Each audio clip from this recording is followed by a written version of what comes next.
할렐루야. 9월 2일 수요일 저녁 예배에 오신 모든 분들을 주님의 이름으로 환영합니다. 우리 다 같이 사도신경으로 신앙 고백합니다.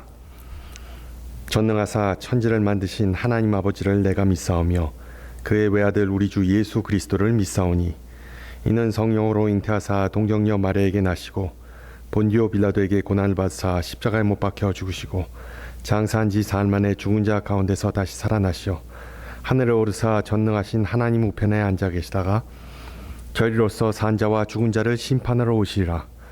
성령을 믿사오며 거룩한 공예와 성도가 서로 교통하는 것과 죄를 사하여 주시는 것과 몸이 다시 사는 것과 영원히 사는 것을 믿사옵나이다. 아멘. 우리 다 같이 찬송가 543장 하시겠습니다. 이전 찬송가는 342장. 어려운 일 당할 때 나의 믿음 적으나 의지하는 내 주를 더욱 의지합니다. 세월 지나갈수록 의지할 것뿐일세. 무슨 일을 당해도 예수 의지합니다. 성령께서 내 마음 밝히 비춰주시니 인도하심 따라서 주만 의지합니다. 세월 지나갈수록 의지할 것뿐일세. 무슨 일을 당해도 예수 의지합니다. 밝을 때의 노래와 어두울 때의 기도로 위태할 때 도움을 주께 간구합니다. 세월 지나갈수록 의지할 것뿐일세. 무슨 일을 당해도 예수 의지합니다. 생명 있을 동안에 예수 의지합니다. 천국 올라가도록 의지할 것뿐일세. 세월 지나갈수록 의지할 것뿐일세. 무슨 일을 당해도 예수 의지합니다. 아멘. 하나님께서 오늘 우리에게 준 말씀은 구약성경 창세기 17장 1절에서 7절 말씀입니다. 창세기 17장 1절에서 7절 말씀을 받들어 봉독합니다. 아브라함이 99세 때에 여호와께서 아브라함에게 나타나서 그에게 이르시되 나는 전능한 하나님이라.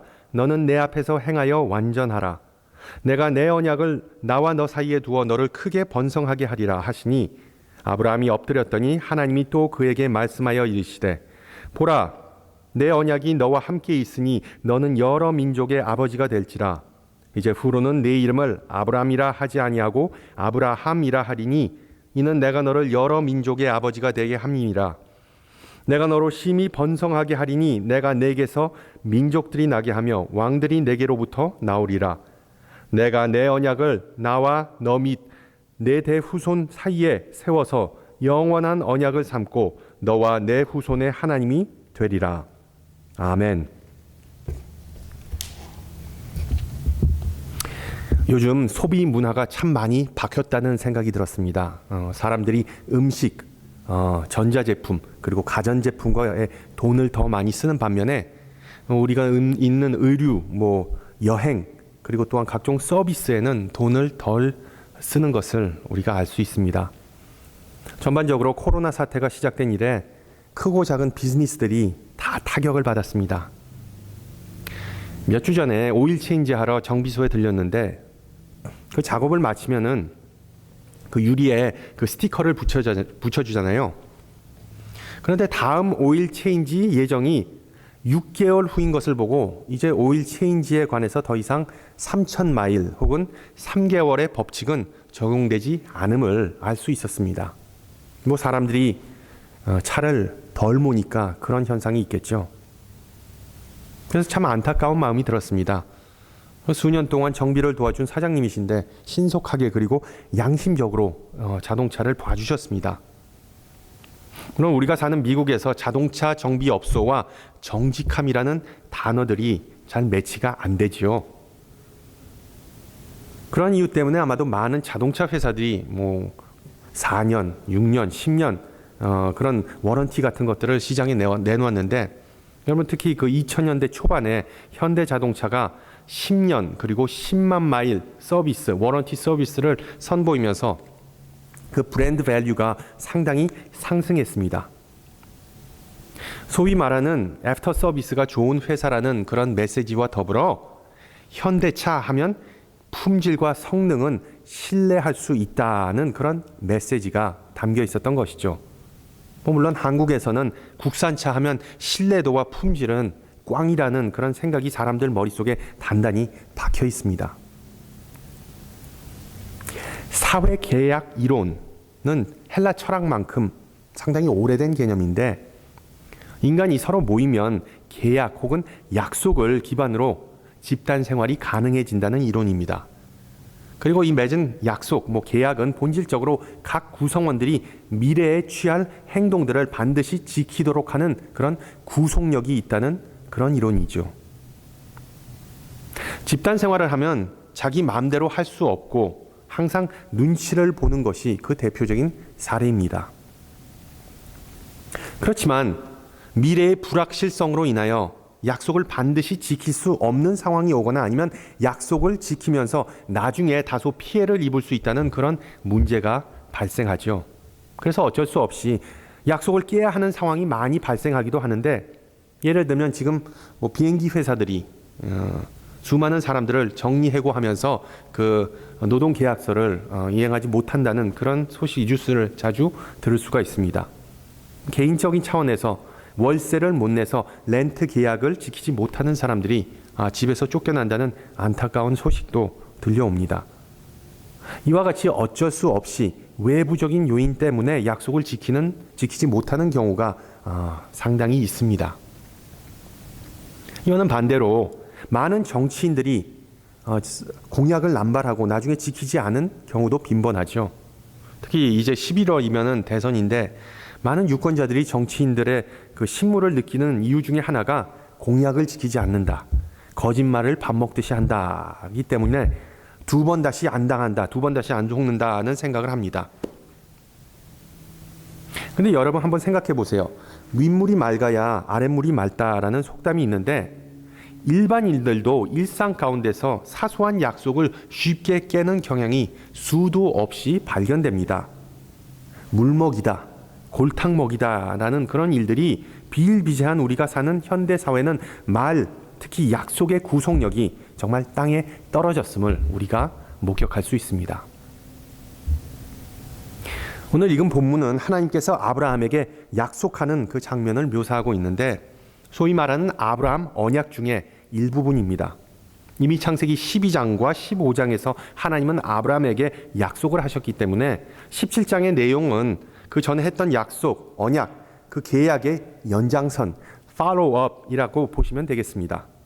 그리고 12장에서 하나님은 75살 된 아브라함을 갈대아 우르에서 불러내시고 그에게 큰 나라의 아버지가 될 것이라고 말씀하십니다.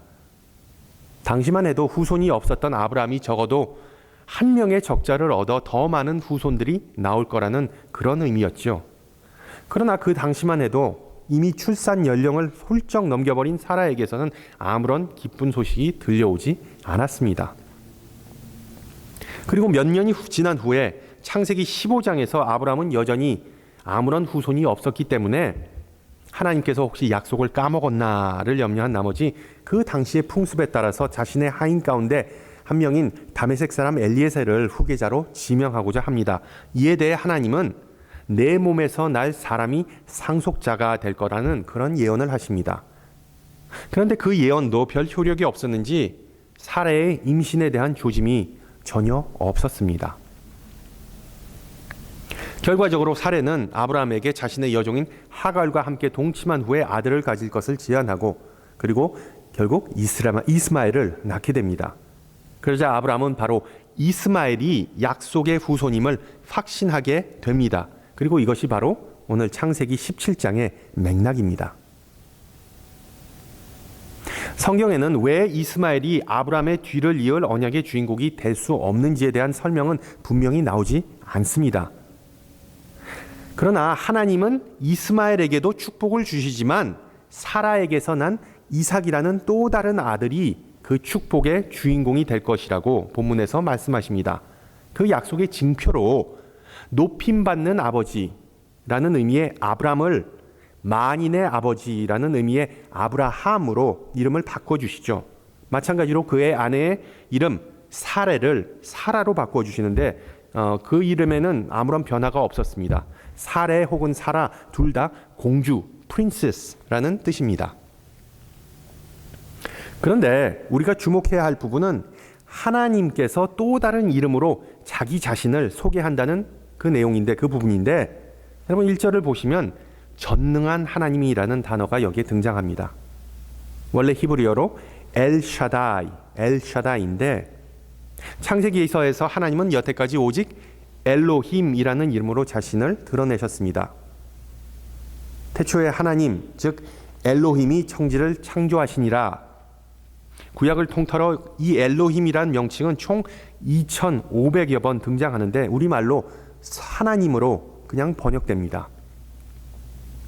하지만 오늘 본문에서 하나님은 엘샤다이로 스스로를 명명하시는데 이 엘샤다이는 성경에 훨씬 더 적게 등장합니다. 그리고 이 이름은 대부분 인간들이 어떤 격한 감정을 느끼게 되는 그런 사건 속에서 바로 오늘 아브라함과 사레가 이삭을 얻게 될 거라는 그 소식을 듣는 격한 장면과 같은 곳에서 주로 하나님에 대해서 사용되는 명칭입니다.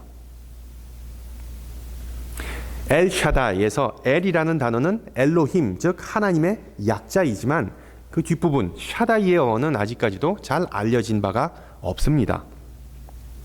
이 많은 학자들은 전능한 Almighty이라는 번역이 가장 원래의 의미와 유사하다고 추정하지만 아마도 샤다이는 샤두라는 단어에서 유래된 것으로 봅니다. 샤두는 산, 마운틴이라는 의미이고 엘샤다이는 산에 머무는 신 혹은 산신, 마운틴 갓 이라고 생각하는 것이 타당하다고 합니다. 산신이라고 하니까 마치 어떤 산신령이 생각나네요. 그러나 여러분 나중에 하나님께서 모세나 엘리야를 시내 산에서 만나는 모습을 생각하면 충분히 이것은 make sense 한 것이죠. 아니면 학자들은 샤다이가 샤드라는 단어에서 유래되었는데 이 샤드는 아기가 잠드는 엄마의 풍성한 가슴 혹은 포근한 품을 의미한다고 합니다. 따라서 하나님에게 이 단어를 적용하면 샤드라는 단어를 적용하면 마치 여성이 아이를 돌보는 것과 같이 하나님의 인자하고 사랑이 많은 그 속성을 가리키는 것이죠. 특히 오늘 본문에서 하나님은 아브라함과 사레가 아들을 갖게 될 것이라는 어떤 훈훈한 소식을 전해주시니까 이런 따뜻하고 인자한 모습과 잘 일치한다고 볼 수 있습니다. 그렇다면 엘샤다이는 하나님의 어떤 풍성함과 넘치는 축복을 의미하는 그런 개념이겠죠.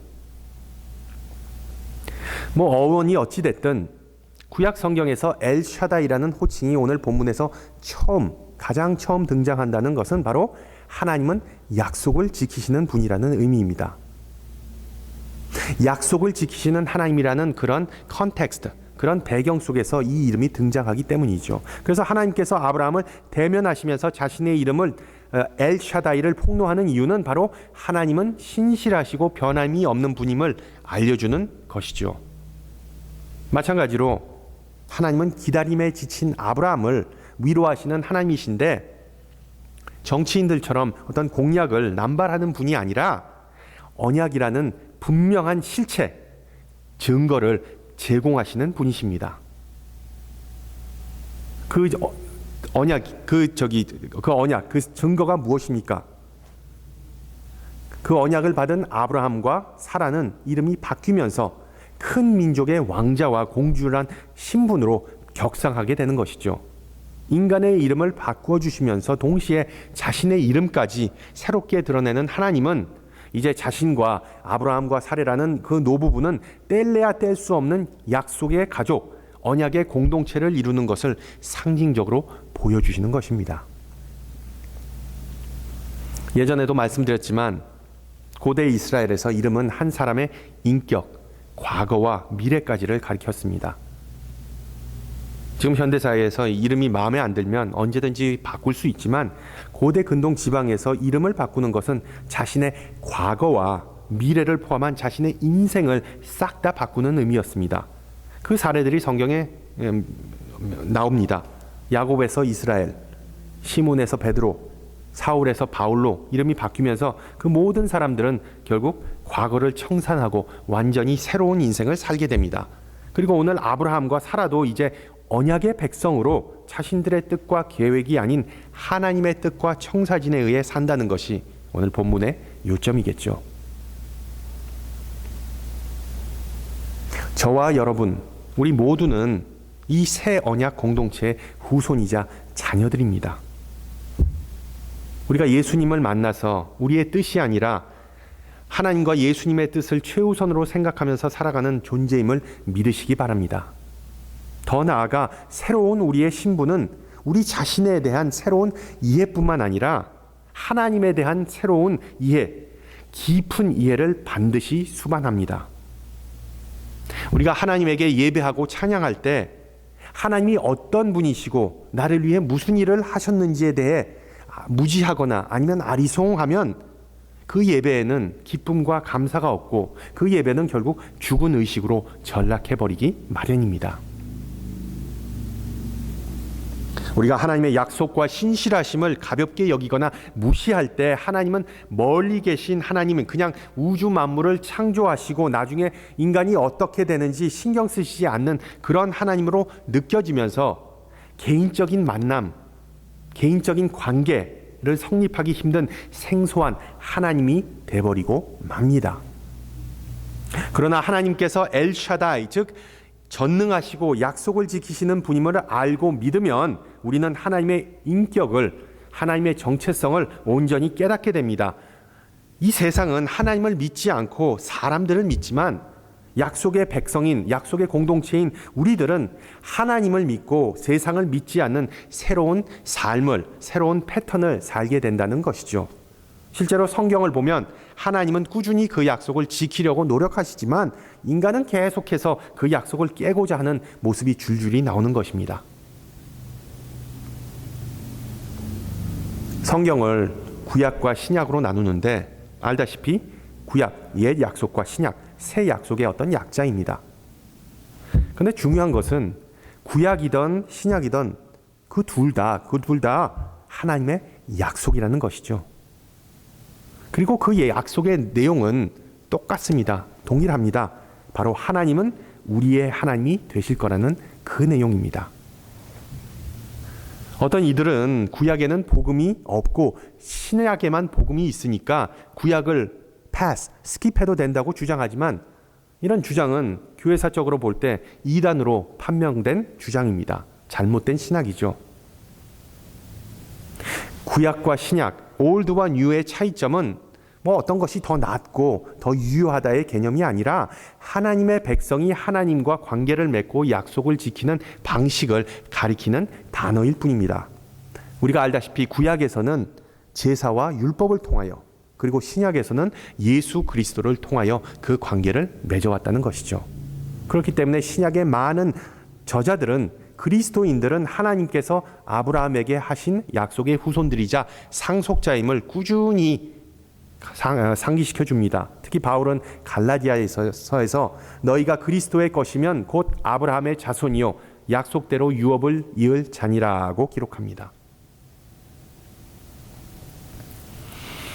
성경을 통틀어 무려 8,000개가 넘는 약속이 나온다는데 그 약속은 대부분 하나님과 인간, 그리고 인간과 인간의 사이를 이어주는 약속입니다.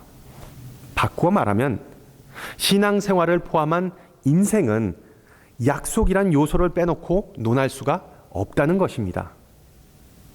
실제로 인류 역사를 살펴보면 분쟁과 폭력으로 점철되었는데 그 주된 이유는 인간과 나라들이 했던 약속을 지키지 않았기 때문에, 정말 말을 쉽게 바꾸었기 때문이라는 것을 우리가 알 수 있습니다. 약속을 깨고 말을 바꾸는 것은 정말 손바닥 뒤집는 것보다 쉽지만 그로 인한 각종 상처와 그리고 수많은 파괴된 관계를 회복하는 것은 정말 엄청난 시간과 노력과 희생이 반드시 뒤따릅니다. 바로 그 이유 때문에 우리 예수님께서 목숨으로 그 값을 치르신 것 아니겠습니까? 앞서 말씀드렸듯이 모든 집단, 모든 사회, 정말 약속, 계약, 합의라는 그 기반 위에 세워졌습니다.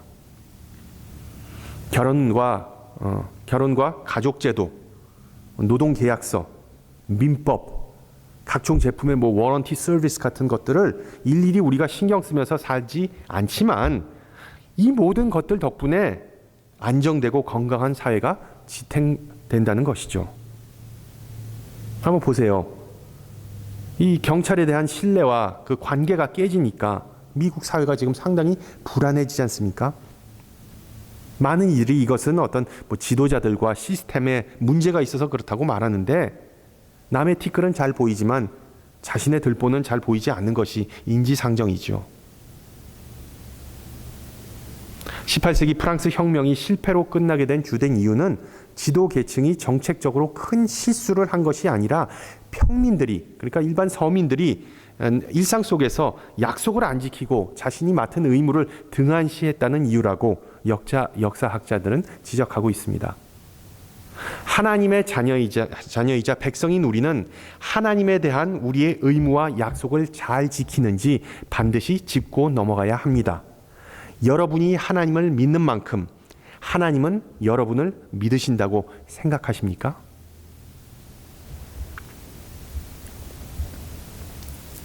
기독교 작가 C.S. 루이스는 1차 세계대전 당시 한 전우에게 한 약속으로 인해 일평생을 골머리를 앓았다고 전해집니다. 이 전쟁이 길어지면서 자신의 아내와 딸들의 안위를 심히 걱정했던 어느 병사에게 루이스는 혹시 무슨 잘못된 일이 생기면 자신이 그 가족을, 남아있는 가족을 돌봐줄 것을 약속했답니다. 안타깝게도 그 전우는 전쟁터에서 목숨을 잃게 되고 루이스는 약속한 대로 그 전사자의 가족을 돌봐주었지만 그 미망인은 감사할 줄도 모르고 불평만 하고 교만한 행동을 일삼으면서 루이스를 괴롭혔다고 합니다. 그럼에도 불구하고 루이스는 죽은 자와의 약속을 기억하면서 그녀를 계속해서 용서해 주었다는 것이죠. 그 여성의 태도는 오늘 본문에 나오는 아브라함의 모습과 유사해 보입니다. 17절 보세요. 아브라함이 엎드려 웃으며 마음속으로 이르되 100세 된 사람이 어찌 자식을 낳을까? 사라는 90세니 어찌 출산하리요? 하고. 여러분, 아브라함이 왜 웃었을까요? 하나님의 약속을 듣고 너무 기뻐서? 아니면 자신과 같은 논인에게 도대체 하나님이 무슨 기대를 하실까라는 일종의 비웃음이었을까요? 마음속으로 말하였다는 표현은 아마도 후자를 암시합니다. 아브라함은 도저히 믿을 수가 없었고 하나님의 말씀은 농담처럼 텅 빈 말로 들려졌기 때문이겠죠. 우리가 기억해야 할 사실은 하나님의 약속은 인간의 약속과 질적으로 다릅니다. 믿기 힘든 약속, 그것이 때론 하나님의 약속이 될 수가 있겠지만 그것은 결코 거짓 약속이 아닙니다.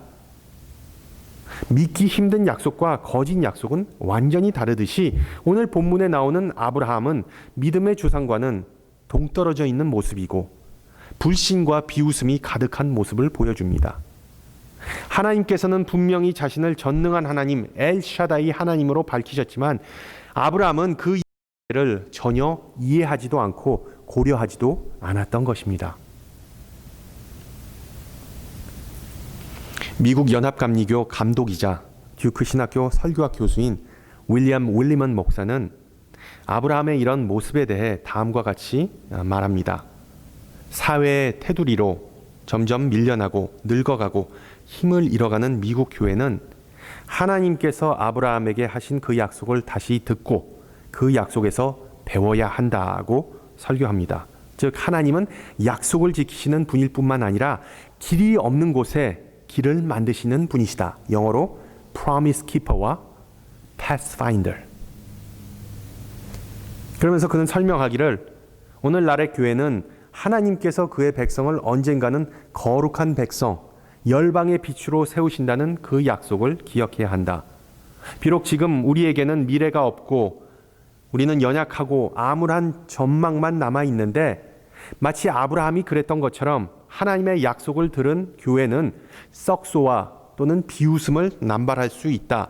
그럼에도 불구하고 우리의 존재, 우리의 가족, 교회 그리고 미래는 하나님의 약속과 신실함에 온전히 달려있는 것이다. 여러분 오늘 스토리가 어떻게 끝나는지 다 아실 겁니다. 하나님의 약속을 들은 아브라함은 비웃고 사라도 그 약속을 들었을 때 빵 터지지만 하나님은 아랑곳하시지 않고 그 약속을 묵묵히 지키시고 결국 이삭이라는 아들을 그들에게 주십니다. 이삭은 웃음이라는 의미인데 재미있는 부분은 비록 늙은 부부의 그 아브라함과 사라의 웃음이 처음에는 어떤 비웃음, 썩소였을지라도 하나님의 신실하심 덕분에 그것은 결국 환희, 참된 기쁨, 희락으로 바뀌게 된다는 것. 그것이 바로 오늘 본문이 우리에게 전해주는 복음입니다. 사랑하는 성도 여러분, 우리 모두 다 힘든 환경 속에서 살아가고 또한 교회 공동체, 신앙 공동체마저 예외는 아닙니다. 이 영적인 광야 속에서 버티고 또 버티려고 우리가 발버둥 치지만 코로나 사태가 점점 길어질수록 우리는 실망하고 절망하면서 우리의 신앙도 큰 도전을 받고 있죠. 예배에 모이지도 못하기 때문에 우리가 위로받기도 힘들고 수많은 교회들이 문을 닫는 그런 현상이 속출하고 있습니다. 이런 상황 속에서 우리는 과연 하나님은 우리에게 밝은 미래를 약속하시는 분이신가? 그 약속은 여전히 유효한가라는 질문을 할 수 있습니다. 하나님께서 아브라함에게 엘샤다이 하나님으로 자신을 드러내시면서 우리에게 주시는 교훈은 하나님은 절대로 헛된 약속을 하시는 분이 아니시다는 사실. 또한 인간의 눈에는 길이 보이지 않지만 하나님의 눈에는 길이 보이고 존재한다는 사실을 믿으시기 바랍니다. 우리 모두는 다 언약의 백성입니다. 아브라함의 후손으로서 우리는 약속을 기다리면서 죽기도 하고 약속으로 생명을 얻었습니다.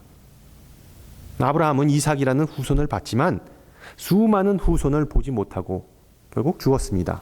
실제로 그가 죽은 후에 상당히 긴 시간이 흐른 후에 참된 상속자, 참된 왕, 참된 언약의 아들인 예수님께서 이스라엘에 오셨다는 점은 우리에게 시사하는 바가 크지요. 현대 사상에는 수많은 론이 나오는데 예를 들면 무신론, 불가지론, 회의론, 염세론과 같이 상당히 부정적인 개념이 가득합니다. 그러나 이것들이 꼭 어떤 현대인들만의, 현대사회만의 특징만은 아니었습니다. 오늘 본문에 나오는 아브라함도 불신하고 절망했습니다. 그리고 예수님 시대에도 유대인들도 마찬가지였죠. 그래서 하나님께서 생명의 말씀을 주신다고 약속하셨을 때도 아주 극소수의 사람만이 그 믿음을 지켰고 그 약속을 믿었습니다. 그러나 결국 말씀이 육신이 되어 우리 가운데 거하심에 우리가 그의 영광을 보니 아버지의 독생자의 영광이요 은혜와 진리가 충만하더라는 그 약속이 결국은 이루어졌습니다.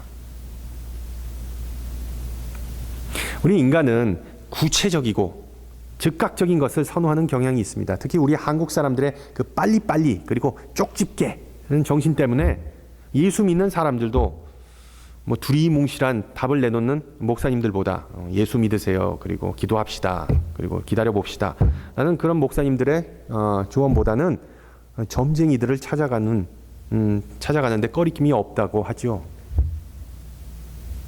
하나님의 약속은 언제, 어디서, 어떻게 이루어질까에 모든 초점이 맞춰집니다. 우리가 그 하나님의 약속을 놓고 언제, 어디서, 어떻게 이것들에만 우리가 집중하게 된다는 것이죠. 그런데 아쉽게도 하나님은 그런 것들에 대해 별 관심이 없어 보이십니다.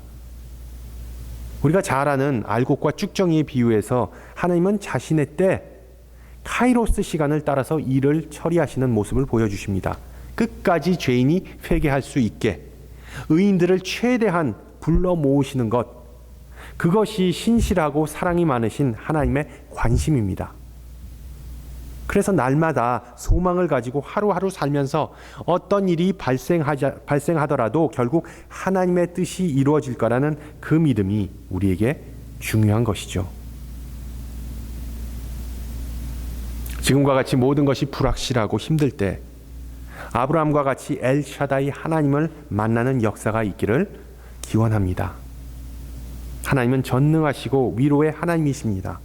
그런 하나님을 만난다는 것 결코 쉽지 않습니다.